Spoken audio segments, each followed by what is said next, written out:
کہاں، کس نے، کیسے، کیوں کیا؟ سچ دکھانا اور بولنا مشکل ضرور ہے لیکن ناممکن نہیں۔ حقائق جاننے کے لیے دیکھتے رہیے سیکرٹس انفولڈڈ وتھ شیراز نثار۔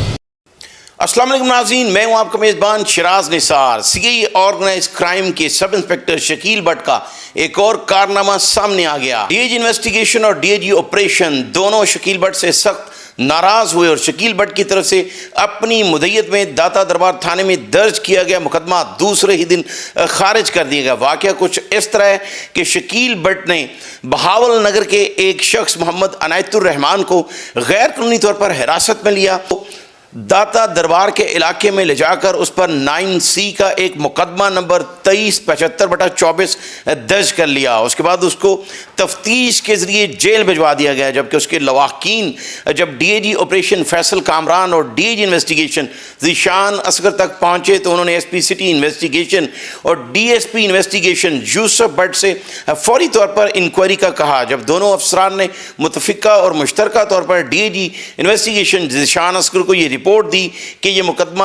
جھوٹا درج کیا گیا، اس کے بعد ڈی آئی جی انویسٹیگیشن نے خود بھی اس کے لواحقین سے بات کی، سنا۔ جب شکیل بٹ کو بھی بلوایا گیا تو یہ بات ثابت ہو گئی کہ یہ مقدمہ جھوٹا درج کیا گیا۔ یہاں یہ بات انتہائی قابل ذکر ہے کہ داتا دربار کا ایس ایچ او شہریار جو ایک اچھی شہرت کا حامل ہے، کے ساتھ وہ سی آئی میں بھی کچھ عرصہ کام کر چکا ہے، جس کی وجہ سے داتا دربار تھانے میں شکیل بٹ کی مدعیت میں جھوٹا مقدمہ درج کیا گیا، جس کی تصدیق ڈی آئی جی انویسٹیگیشن نے کی اور اخراج رپورٹ بھی لکھوا دی گئی، جو ہم آپ کو بالکل دکھائیں گے۔ ہمارے پاس اخراج رپورٹ اور ایف آئی آر بھی موجود ہے۔ یہاں یہ بات انتہائی قابل ذکر ہے کہ لاہور میں جو بھی لڑائی جھگڑے قتل و غارت کی وارداتیں بڑھ رہی ہیں یا بڑی ہیں، اس میں جھوٹے مقدمے درج کیے گئے ہیں، ان میں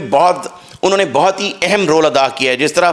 یہ مقدمہ خارج کر دیا گیا اور ڈی آئی جی فیصل کامران جنہوں نے اپنی تعیناتی کے فوری بعد نہ صرف یہ کہا کہ اگر کوئی جھوٹا مقدمہ درج کرے گا تو اس کے خلاف مقدمہ درج کر کے اس کو اسی کے تھانے کی حوالات میں بند کر دیا جائے گا، انہوں نے ایسا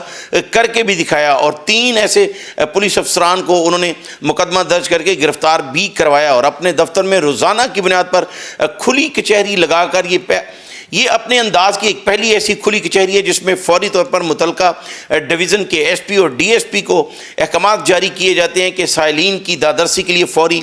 حکمت عملی اپنائی جائے اور انہیں دوبارہ میرے دفتر نہ آنا پڑے۔ اسی طرح ڈی آئی جی انویسٹیگیشن جن کے بارے میں یہ مشہور ہے کہ وہ میرٹ پر کام کرتے ہیں، انہوں نے کر کے بھی دکھا۔ عنایت الرحمان کے اہل خانہ جب ان سے ملے تو انہوں نے یہ بات ثابت کی تفتیش کے ذریعے کہ یہ مقدمہ جھوٹا درج کیا گیا اور رقم لین دین کے تنازع پر شکیل بٹ نے اپروچ کیا محمد عنایت الرحمان کو۔ جس طرح ہمارے پاس اخراج رپورٹ بھی موجود ہے جو داتا دربار انویسٹیگیشن کے اے ایس آئی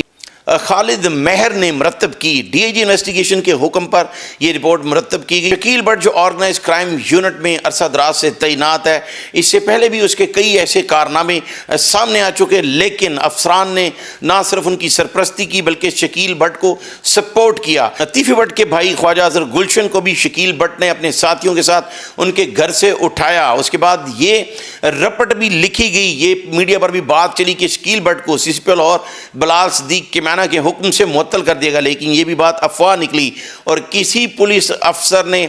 کسی کو معطل نہیں کیا۔ یہ بات ثابت ہو چکی تھی، جس کی تصدیق بھی اعلیٰ پولیس افسران نے ہی کی کہ شکیل بٹ کو معطل نہیں کیا گیا۔ یہ انتہائی اہم بات ہے کہ جو اس طرح کے جھوٹے مقدمات ہیں، کوئی بھی ایک شریف شہری جس پر 9C کا چاہے 1000 گرام کا ہی مقدمہ ہو، اسے ثابت کرنے کے لیے ایک عرصہ لگ جاتا ہے۔ ابھی تک وہ بندہ جس کے خلاف مقدمہ جھوٹا درج کیا گیا وہ خارج ہونے کے باوجود اس کے گھر والوں کو اس کی ضمانت کروانی پڑے گی اور وہ جیل میں گیا۔ اب اس کا ذمہ دار کون ہوگا؟ اس حوالے سے پولیس افسران کا یہ کہنا ہے کہ محکمانہ انکوائری بھی کی جائے گی اور شکیل بٹ کے خلاف محکمانہ کارروائی بھی کی جائے گی۔ D I G operation Faisal Kamran اور ڈی آئی جی انویسٹیگیشن دونوں نے متفقہ طور پر تمام پولیس افسران کو ایک پیغام بھی جاری کیا ہے کہ اگر کسی بھی تھانے کے کسی ایس ایچ او نے کوئی جھوٹا مقدمہ تمن افسانی کی خاطر درج کیا تو اس کے خلاف نہ صرف محکمانہ انکوائری کی جائے گی بلکہ اس کے خلاف بھی مقدمہ درج کر کے اسی تھانے کی حوالات میں اس کو بند کر دیا جائے گا۔ اب دیکھنا یہ ہے کہ جو اعلیٰ افسران جنہوں نے یہ فیصلہ کیا، یہ مقدمہ خارج کیا، اب شکیل بٹ کی انکوائری کے بعد وہ اس کے ساتھ کیا سلوک کرتے ہیں۔